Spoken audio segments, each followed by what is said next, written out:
checkride is the final exam a student takes before receiving their certificate. For these students, they're just about to hit their Private Pilot Checkride, or the last test to obtain their Private Pilot certificate. So it's a ground and flight exam that happens on the same day. Typically refer to it as the checkride or a practical test, but it has those two pieces or components to it. The students have to pass the ground before they can go on the flight portion, and it's conducted by an examiner. Most of the time we refer to them as DPEs, but it stands for Designated Pilot Examiner. Essentially, this is somebody who's a representative of the FAA, and they came to conduct this evaluation or this test today to grant this person a pilot certificate.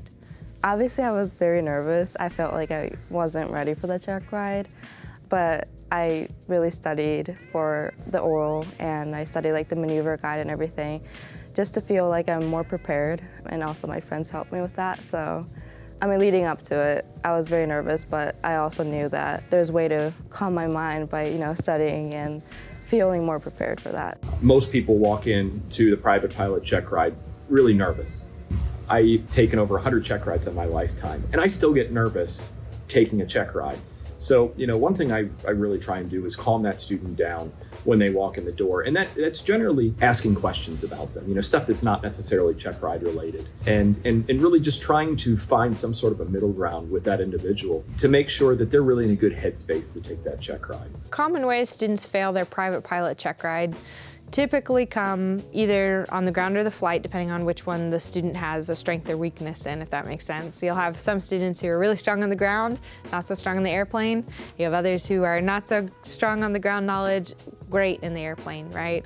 So really common places that I see failures are on the short field landings, or on steep turns or emergency procedures on the flight. Those three maneuvers are notorious for the skill they require, and often students end up not completing the check ride based off of their performance on those. On the ground portion, common places where we see failures for students. Typically, it's in the cross-country planning section where they're talking about their understanding of how their airplane would perform on different days, or what would happen if the wind was different, etc. And really showing that they didn't just calculate the numbers, they understood how they came. Or another really common area is the airworthiness requirements. When you're trying to explain to an examiner how you know if you're legal to fly that day, there are a lot of components to that, and sometimes students can make mistakes on it. And it's not a place that has a lot of wiggle room, because you have to decide, am I legal to fly or not, given the scenario the examiner gave, and there's many factors, like I said, that attribute to, is it airworthy or not? I knew for sure that my biggest weakness is a private maneuver, but it's called short field landing, and I knew that was my weakness, and I talked to my instructor about it. She gave me some tips for it, which actually helped on the check ride. I mean, landing has always been a lot of new private students' weakness, and short field landing specifically. You have to land on a certain point, and I don't know, I really struggled on that, and I always went beyond or kind of behind the mark that I'm supposed to land at, and it just kind of made me nervous for that. I think what most people have to recognize when they walk into a check ride is that perfection is not the standard in a check ride. A lot of times people, rather than taking the time and using any of their legal publications they have that they can reference in a check ride, tend to not do that, and consequently, throw things at the wall and kind of hope they stick. And I think that's probably one of the biggest mistakes, that I see, just big picture. Nobody likes check rides. Nobody likes taking a check ride, and I understand that. It's an uncomfortable situation. And I think that our body's natural reaction to that stressful situation is to rush through the check ride. And I think that is really what gets most people in trouble in check rides is rushing through that check ride, trying to get out of that painful situation as quickly as they can.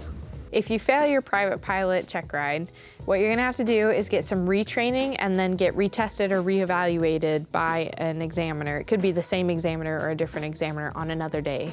So typically what happens is you'll meet with your flight instructor, you'll go over the items that you missed, they'll train you to be proficient in them and fully understanding what you didn't understand before, whether that's on the ground or in the air, and then you'll meet with an examiner again and only retest on the items that you failed on the first attempt. The examiner can ask some other questions. It's not like that's the only thing you'll ever be asked on the retest or the only maneuver you'll do, right? They can't just beam up to do steep turns, you still would have to do a good takeoff, a good landing on the next flight, right? But most examiners will just give you credit for the items you already passed and only retest you on the items that were deficient from the last exam. You're gonna meet and do a little bit of ground with your examiner before you go fly. And if you fell on the flight portion, right, you'd just meet straight at the airplane and do the deficient maneuvers. You do have to pass the ground portion before you can move on to the flight. So if you failed on the ground portion of your Private Pilot Checkride, it means you didn't even fly that day with that examiner. So my instructor specifically gave me advice to keep the airspeed in control as I'm descending. And I actually did that on my check ride and went perfectly fine. So it was like the best advice I could get. I think probably the biggest advice that I would give to somebody that's in a check ride is taking their time and really thinking about and being thoughtful about what they're saying in the oral portion is really critical. And the same is critical in the flight portion. Setting up for a maneuver in a check ride is really important. I think, again, a lot of people feel really rushed in check rides, and it's artificially so. And I think a lot of times that rushing is what really sabotages people in their check rides. It's very different from as when my instructor is there, because now I'm actually being tested on the maneuvers that I've been practicing. It honestly is scary for me, but I think I kind of got used to that environment by doing the stage checks throughout the course, which helped,